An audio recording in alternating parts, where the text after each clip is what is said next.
சரி, நேற்று இன்ஸ்டாகிராமில் ஒரே மெசேஜ் அனுப்புனது யார்? உண்மையை சொல்லுங்க. ஜூலியோட அது ஏதோ நம்ம பேசிருந்துச்சு போருக்கு, அதை தூக்கி போட்டு இதை பற்றி பேசுங்க, இதை பற்றி பேசுங்க. அவ்வளோ மானங்கட்டு போய் கிடக்குறோம். நாங்கள் ஜூலியை பற்றியெல்லாம் பேசுகிற அளவுக்கு நாங்கள் மானங்கட்டு போய் அப்படி ஒரு உழப்பு பிழைக்கணும்னா இந்த உத்தரத்தில் தூக்கு மாட்டி தூங்கிடும். உத்தரம் கூட கிடையாது, ஃபேன் ஊக்கு தான் இருக்குது, தூக்கு மாட்டி தூங்கிடும். நாங்கள்லாம் சாட்டையை பேசுறதே அசிங்கம் நினைக்கிறோம், சாட்டையை பற்றி பேசுறதே அசிங்கம் நினைக்கிறோம். வேற வழி இல்லாமல் பேசிட்டு இருக்கிறோம். அவரோட தாக்கம் கொஞ்சம் அதிகமாக இருக்குது. தாவேக்க பசங்கள்கிட்ட டென்ஷனாக இருக்குது, அதனால பேச வேண்டியதாக இருக்குது. ஒவ்வொரு வாட்டியும் சாட்டையை பற்றி பேசிட்டு டெட்டாயில ஊற்றி வாய் கட்டிக்கிட்டு இருக்கேன் பாசு. நான் அவ்வளோ அசிங்க பிடிச்சவங்க. திமுக ஒரு ஆபாச பேச்சாளருக்கு ஒரு ஜெயில் தடவை 2 வருஷமா 3 வருஷமா அவர் கோயம்புத்தூர்ல ஒரு பொண்ணு வந்து விஜயோட டிஷர்ட் அடிச்சது இல்லை, அது இந்த சாட்டை. இவங்க பேரை சொல்றதே ஆபாசம், அசிங்கம்னு நினைக்கிறானாங்க. ஜூலியை பத்தி நான் பேசுனது பாக்குறீங்களா? நமக்கு 1000 வேலைகள் இருக்கு. நம்ம அடிக்க வேண்டியதுனா பெரிய பெரிய ஆட்கள். சில்லறையை தூக்கிட்டு வராதிங்க பாஸ். சில்லறையா இருந்தாலும் பரவாயில்ல, பெரிய சில்லறையா இருந்தால் பரவாயில்ல. ஏதோ நாம் தமிழர் கட்சியா சாட்டையா வேற வழி இல்லாமல் அடிக்கிறோம். அதுக்குன்னு அந்த அளவுக்கு நாங்கள் மானங்கட்டி தெரியலைங்கிறத நான் உங்களுக்கு தெளிவாக சொல்கிறேன். அது போக இந்த வீடியோ எதுக்கு எக்ஸ்பெஷல் அப்படின்னா, நேற்றுக்கு ஒரு வீடியோ போட்டிருந்தோம் விஜய் அவர்களுடைய பேச்சு. அதில் மிக முக்கியமாக நம்ம சொல்ல வேண்டியது விஜய் அவர்கள் கொடுத்த வாக்குறுதி. மிக சூப்பரான வாக்குறுதி, நல்ல நல்ல வாக்குறுதிகள். அதுக்கு தனியாக ஒரு வீடியோ போடணும் அப்படின்ட்டு தான் நாங்கள் வந்தோம். அது போக அதுக்குள்ள நேற்று விஜய் அவர்கள் ஒரு பேசினாரு, கண்கலங்கி மனுஷன் பேசினாப்புல. நமக்கே கண்ணு தண்ணி வந்துட்டு நிறைய பேர் வந்து வருத்தப்பட்டிருந்தீங்க. உண்மையிலேயே தளபதி அழுதது எனக்கே ஒரு வருத்தத்தை ஏற்படுத்திருக்கு, எனக்கே அழுதுட்டு அப்படின்னு. கொஞ்ச நேரத்தில் ஒரு பேப்பர் ஒன்று வருது. இந்த திமுகவுடைய ஐடிவிங்கெல்லாம் என்ன பண்ணுறாங்கன்னா, விஜய் வந்து ஒரு ஸ்கிரிப்ட் பேப்பர் வச்சுக்கிறாரு. அதை பார்த்து அதில் உள்ள மாதிரியே பண்ணிக்கிறாரு. கொஞ்ச நேரம் அழுகவும், கொஞ்சம் நேரம் எமோஷனாக, கொஞ்சம் சென்சிட்டிவான சென்டிமெண்ட் அப்படின்னு சொல்லிட்டு கொஞ்ச நேரம் அழுகவும், கொஞ்சம் வெளில போயிட்டு வந்து மறுபடியும் பேசவும், அப்படிலாம் இருக்கிற மாதிரி ஒரு பேப்பர் ஒன்று, ஸ்கிரிப்ட் பேப்பர் அப்படின்னு சொல்கிற மாதிரி டிஎம்கே ஐடிவிங்கிறது பரவிட்டு இருந்துச்சு. அது சில பேருக்கு உண்மையா பொய்யா ஏன்ட்டா இன்றைய சூழலில் ஏஐ உலகத்தில் எது உண்மை எது பொய்ன்னு கண்டுபிடிக்க தரல. அதனால இது என்ன அப்படிங்கிறது நிறைய பேருக்கு குழப்பமா இருக்குது. சில பேருக்கு தெரியும் அது ஏஐ அப்படிங்கிறது, சில பேருக்கு கன்ஃபியூஷனாக இருக்கும். அதை கிளாரிட்டியாக உங்கள்கிட்ட சொல்லணும் அப்படிங்கிறதுக்காக தான் இந்த வீடியோ. அப்படி என்ன நடந்தது அப்படிங்கிறது விரிவாக பார்க்கலாம். வாங்க வீடியோக்குள்ள போகலாம். நான் உங்கள் யங் தாத்தா.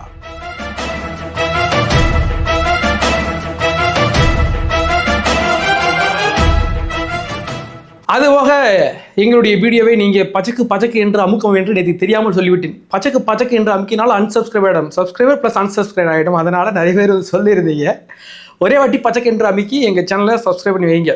அதற்கு பிறகு நேற்று விஜய் அவர்கள் வருத்தமாக ரொம்ப சேடாக பேசினார். அது எல்லாருக்குமே வருத்தம் தான். ஒரு மனுஷன் கண்கலங்கி நின்றுட்டாப்புலையா. இந்த மனுஷன் மக்களுக்கு ஏதாச்சும் செய்யணும் அப்படின்ட்டு தான் வந்திருக்கிறாப்புல. அவரை கொண்டாந்து இந்த திமுக அரசு என்னென்ன பாடுபடுத்துது, அதனால மனுஷன் கண்ணில் தண்ணி விட்டாப்புல. ஆனால் கொஞ்சம் நேரத்தில் அது ஒரு பேப்பர் மாதிரி இது ஸ்கிரிப்டாக பேசிட்டாப்புலன்னு ஒரு தரப்பினர் பரப்பிட்டு இருக்காங்க. அது எந்த அளவுக்கு உண்மை பொய் அப்படிங்கிறதுக்கு முன்னாடி நான் ஒரு வீடியோ போடுறேன், அதை நீங்கள் பார்த்துட்டு வாங்க.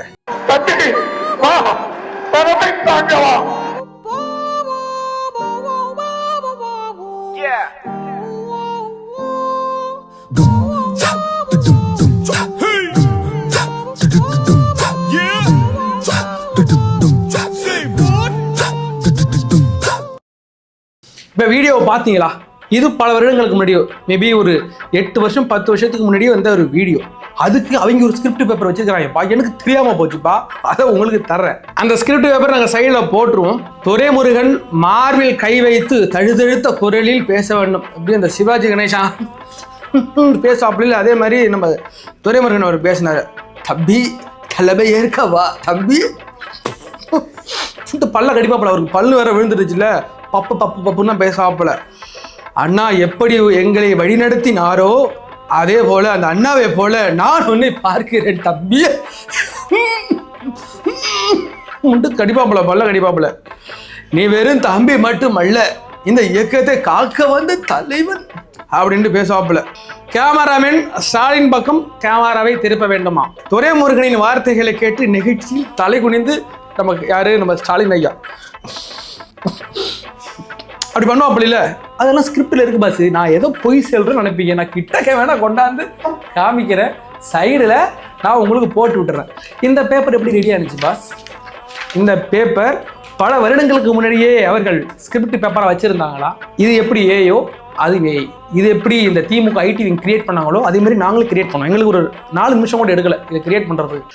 நாங்கள் மறுபடியும் இதெல்லாம் நாங்கள் ஏன் பிரேக் பண்ணணும்னு சொல்கிறோம்னா, நான் சொல்கிறேன், இந்த சில்லறையெல்லாம் விட்டுருங்கடா, நமக்கு அடிக்க வேண்டியது பெரிய ஆள் அடிக்கணும் அப்படின்னு சொன்னது தான். ஜூலி பக்கம்லாம் கவனத்தை செலுத்தாதீங்க, அதை போட்டு ஓட்டிகிட்டு இருக்கானுங்க. நமக்கு தேவை இதே மாதிரி குரூப்பை நம்ம அடித்து ஓட விடணும் அப்படிங்கிறதான். இவன் என்ன நினைச்சிட்டு இருக்காங்கன்னா, என்னுடைய எதிரி என்ன ஆயுதத்தை எடுக்கிறானோ அந்த ஆயுதத்தை தான் நான் எடுப்பேன். நான் ஒன்றும் தாவேக்காரன் கிடையாது. தாவேக்கா சார்பு பெற்ற ஒரு இண்டிபெண்டன்ட் யூடியூபர். எங்களுக்கு விஜய் ஏற்கனவே கட்டளையிட்டு இருந்தால தாவேக்காவுக்கு, அதாவது டீசன்ட் அட்டாக் டீசன்ட் அப்ரோச் அப்படின்னு. அந்த ரூல்லாம் எங்களுக்கு வராதுக்கண்ணா.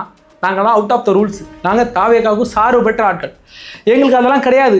விஜய் அவர்களை யாரெல்லாம் எப்படி அடிக்கிறீங்களோ அதே மெத்தடில் அதே மாதிரி நாங்கள் அடிப்போம். புரியுதா? அதனால சொல்கிறேன், நீங்கள் அவதூறு பரப்புனா எங்களுக்கும் அவதூறு பரப்ப தெரியும். ஆனால் நாங்கள் ஒரு தர்மம் இருக்குல்ல, யூடியூப்னு ஒரு தர்மம் இருக்குல்ல, எனக்குன்னு ஒரு தர்மம் இருக்குல்ல. ஸ்டாலின் அவர்கள் அந்த அளவுக்கு நம்ம மட்டமாக பேசக்கூடாது. ஸ்டாலின் அவர்கள் அந்த அளவுக்கு மட்டமாக பரப்பிடக்கூடாது. அவர் ஒரு வாரத்தில் ஒரு அழுதாரா, அது கஷ்டப்பட்டு அழுதாங்க, ஏதோ ஒரு உணர்ச்சி பூசமாக அழுதாங்க, உணர்ச்சி வசப்பட்டு அழுதாங்க, ஓகே.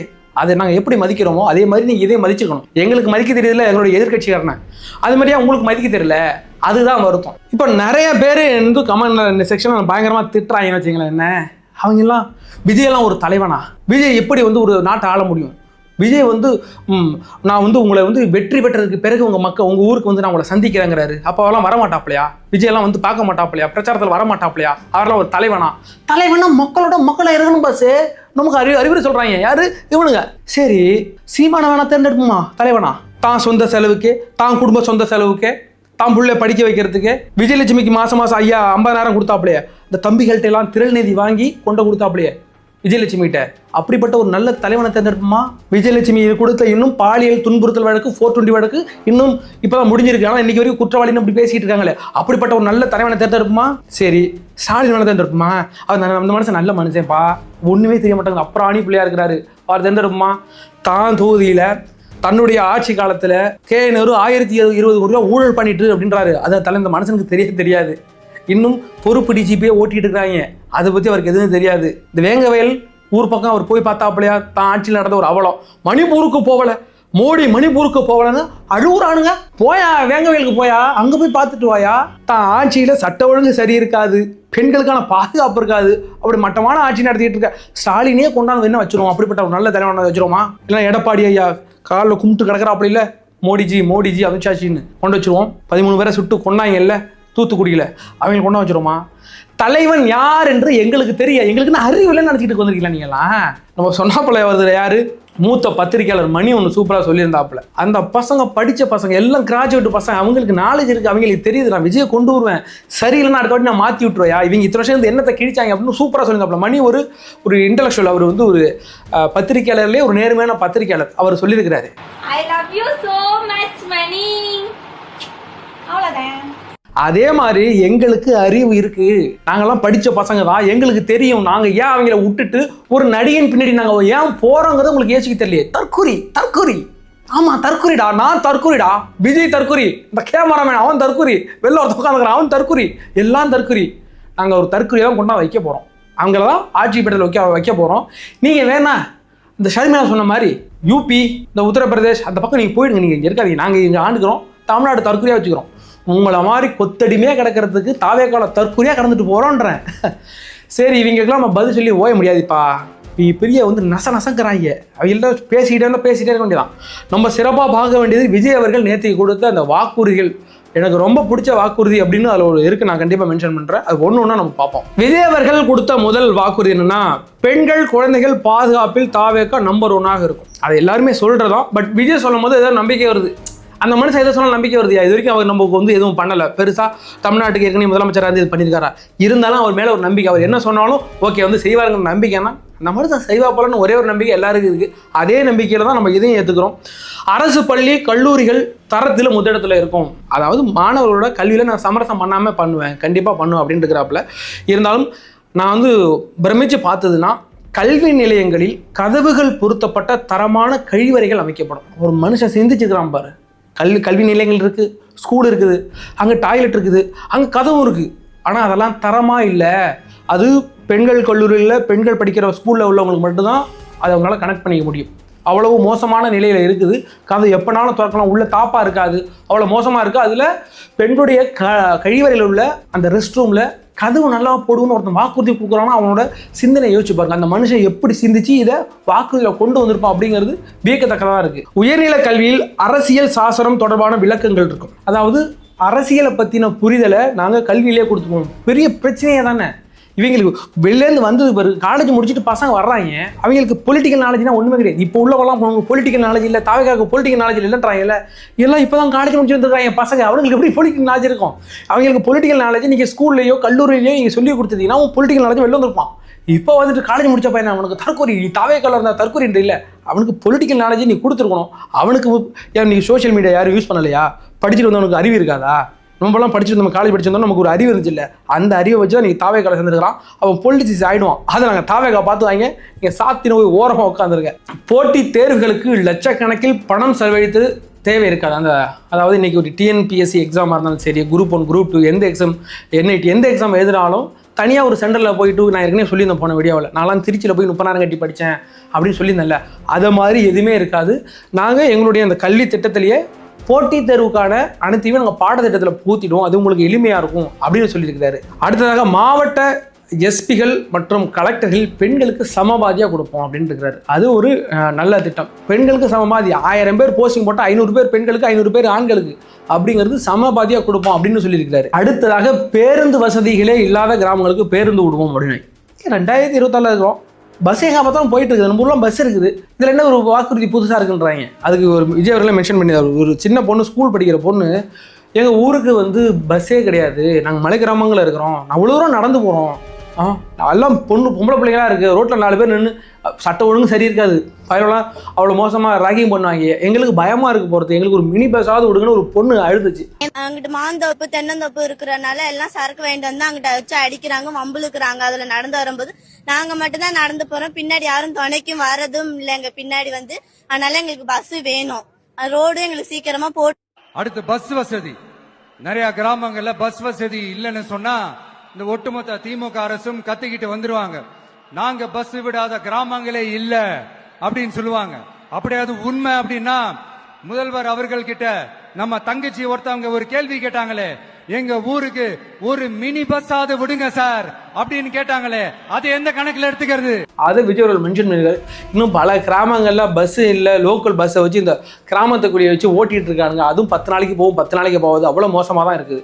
அதை விஜய் அவர்கள் எல்லாருக்கும் மலை கிராமங்களில் வந்து பஸ் வசதியே இல்லாத கிராமங்கள்னு ஒன்றுமே இருக்காது, அந்த அளவுக்கு நாங்கள் சிறப்பாக கொண்டு வந்துடுவோம் அப்படின்னு சொன்னாங்க இருக்கட்டும். அதற்கு பிறகு டாக்ஸி ஓட்டுநர், இந்த லாரி ஓட்டுநர், மொத்தமாக ஓட்டுநர் அவர்களுக்கெல்லாம் நாங்கள் அவர்களுக்குன்னு ஒரு தனி நலம் அமைத்து நலவாரியம் பண்ணுவோம், அவங்களையும் நாங்கள் கருத்தில் கொள்கிறோம் அப்படின்னு சொல்கிறது. டீசரே நல்லா இருக்கு பாஸ், இது நான் பெருசாக சொல்ல தேவையில்லை, எல்லாமே எடுத்து பேசிட்டாங்க, நாங்களே எடுத்து பேசுகிறோம். டீசரே நல்லா இருக்குன்னா ட்ரெய்லர் இதோட நல்லா இருக்கும். அதுக்கு பிறகு மெயின் பிக்சர் இருக்குல்ல, தேர்தல் அறிக்கைன்னு ஒன்று கொடுப்பாங்கல்ல, அது இதே மாதிரி ரொம்ப அருமையாக இருக்கும். ஒரு மனுஷன் விட்டு வந்துக்கிறாப்புல, சினிமாவை புள்ளிட்டு வந்துட்டாப்புல, சும்மா வராப்புல, அவருக்குன்னு பெரிய ஒரு திட்டம் இருக்கு. அதை வச்சு தான் அரசியல் வரப்போறார், அரசியலில் பிரச்சாரம் செய்ய போகிறார். விஜய் அவர்கள் சமீபத்தில் ஒரு வாக்குறுதியை கொடுத்திருந்தார், எல்லாருக்கும் சிற்றுண்டு, ஒரு வீடு, அதாவது ஒரு காரு வாங்குற அளவுக்கும் அது போக ஒரு வீடு உங்களுக்கு கிடைக்கிற அளவுக்கு நான் பார்த்துக்குவேன் அப்படின்னாரு. இவங்க என்ன சொல்லிட்டாங்கன்னா, விஜய் வந்து கார் ஃப்ரீயாக கொடுக்க போறாப்லையா, விஜய் வந்து வீடு ஃப்ரீயாக கொடுக்க சொல்றாப்ல, இவர் ஃப்ரீயாக எதிர்த்து விட்டு இப்போ இப்படி நீ ஃப்ரீயாக கொடுப்பா காரை? ஏன்னா கொஞ்சமாவது அறிவணும் பாஸ் உங்களுக்குலாம். ஒரு கார் ஃப்ரீயாக கொடுக்க முடியுமா? ஒரு காரு குறைஞ்சபட்சம் ஒரு மினிமம் மேனுஃபேக்சரில் பண்ணாலே 3 லட்சம் 4 லட்சம் ஆகிடும். ஒரு காரை கொடுக்க முடியுமா? கொஞ்ச நாள் யோசிக்கணும்ல. உங்களுடைய வாழ்க்கை தரத்தை அந்த அளவுக்கு உயர்த்துவேன், ஒரு கார் வாங்குற அளவுக்கு உங்கள் வாழ்க்கை தரத்தை நான் உயர்த்திடுவேங்கிறாப்புல, ஒரு வீடு வாங்குற அளவுக்கு உங்கள் வாழ்க்கை தரத்தை உயர்த்துறேன்னு சொன்னாப்புல, அதை விட்டுட்டானுங்க. ஃப்ரீயாக கொடுக்குறாப்புலையாம். விஜய் அவர்கள் ஒரு இடத்துல கூட இது இலவசம் அப்படின்னு எந்த இடத்துலையும் இதுவரையும் அறிவிக்கலை, இதற்கு பிறகு அறிவிக்க மாட்டார்னு சொல்கிறேன். நான் என்ன சொல்கிறேன்னா, எங்களுக்கு இலவசம்லாம் ஒன்றும் தேவையில்லையா, நல்ல கல்வி நல்ல படிப்பை கொடுத்துட்டு. இப்போ நான் ஒரு எக்ஸாம்பிள் சொல்கிறேன், நான் இருக்குன்னு வைங்களேன், நம்மளாம் ஏழ்மைப்பட்ட குடும்பத்துலேருந்து மிடில் கிளாஸ்லேருந்து வந்திருக்கோம்ல, நமக்கு அந்த காலத்தில் டிவி வாங்க அதெல்லாம் வழி இல்லை. எனக்கு நல்ல படிப்பு கிடச்சிதா, வேலைக்கு போனோமா, 2 வருஷத்தில் 3 வருஷத்தில் எங்கள் வீட்டில் டிவி வாங்கிடலாம், மிக்ஸி வாங்கிடலாம், கிரைண்டர் வாங்கிடலாம், வாஷிங் மிஷின் வாங்கிடலாம், எல்லாமே வாங்கிடலாம். எனக்கு நீ படிப்பை கொடுத்துரு சாமி, எனக்கு நீ படிப்பை நல்லா கொடுத்துட்டுனா நான் அதெல்லாம் வாங்கிக்கிறேன், நீ எனக்கு கொடுக்க தேவை கிடையாது. மாதம் எங்கள் வீட்டு அம்மாவுக்கோ என் தங்கச்சிக்கோ நீ மாதம் 1000 கொடுக்க தேவையில்லை, நாங்கள் பார்த்துக்கிடுவோம். அதெல்லாம் எங்கள் தங்கச்சியை நல்லா படிச்சுட்டுனா அது மாதம் 10 20 எடுத்தாங்க சம்பாரிச்சோம், எதுக்கு அந்த 1000ன்றேன். நீங்கள் மீனை பிடித்து எங்களுக்கு தர வேண்டாம், தூண்டியை கொடுத்துருங்க, நாங்கள் பிடிச்சிக்கிறோம் அப்படின்னு தான் சொல்கிறோம். அந்த இடத்துல விஜய் அவர்கள் சிறப்பான இந்த வாக்குறுதியில் கொடுத்துருக்காங்க. இதுக்கு பிறகு மெயின் பிக்சராக ஒன்று வரும்ல, அதை பார்த்து அதை நம்ம டீகோட் பண்ணி போடுவோம். இந்த வீடியோவை பார்த்தீங்க, இந்த வீடியோவில் உங்களுடைய தாழ்மையான கருத்துக்களை கமெண்ட் செக்ஷனில் நாகரிகமான முறையில் பதிவிடுங்க. பரவாயில்ல, நாகரிகம் இல்லாமல் நிறைய பேர் இந்த எண்டிக்க தமிழெலாம் கத்திட்டு இருக்கிறாங்க, திமுகலாம் திட்டிட்டு இருக்கிறாங்கன்னு வச்சுங்களேன், நான் பெருசாக கண்டுக்கல. திட்டா எவ்வளோதான் திட்டான்னு விட்டுறது. நம்மளுடைய தாவக தொடர்கள் மிக நாகரிகமாக தான் பதிவிட்டு இருக்கிறீங்க, ரொம்ப சந்தோஷம். நான் தேடி நான் உங்களுக்கு ரிப்ளை பண்ணுறது எல்லா சப்ஸ்கிரைபரும் கீழே என்னோட வீடியோவில் கமெண்ட் போடுறவங்கலாம் என்னோட சொந்தக்காரங்க மாதிரி, என்னுடைய அக்கா மாதிரி, என்னுடைய தங்கச்சி மாதிரி, என்னுடைய அண்ணன் மாதிரி அந்த உணர்வு. அதனால தான் உங்களுக்குன்னு இந்த டைம் இவ்வளோ நேரம் இவங்களுக்கு நான் வந்து ரிப்ளை பண்ணிவிடுவேன். அந்தளவுக்கு உங்களுக்கு நான் இம்பார்ட்டன்ட் கொடுக்குறது மிக முக்கிய காரணம். நீங்களாம் நாகரிகமான முறையில் என்கிட்ட பேசிகிட்டு இருக்கீங்க. அநாகரிகமாக நிறைய பேசும்போது நான் உங்களுக்கு கண்டிக்க மாட்டேன். ஏதோ திட்டம் 10ஓட 11 இந்த ரோட்டில் போயிட்டு இருந்தேன், வரும்போது இன்னும் ஒருத்தன் திட்டிட்டு போனான் அப்படின்னா சரி அதில் வேணும் ஒருத்தன் அப்படின்ட்டு நான் சேர்த்துக்கிறது, அதனால் பெருசாக எடுத்துக்கல. ஆனால் உங்களுடைய தாழ்மையான கருத்துக்களை கமெண்ட் செக்ஷனில் பதிவிடுங்க. வேற ஒரு வீடியோவில் சந்திக்கு வரை உங்களுடைய விடுவது நான் உங்கள் யங் தாத்தா.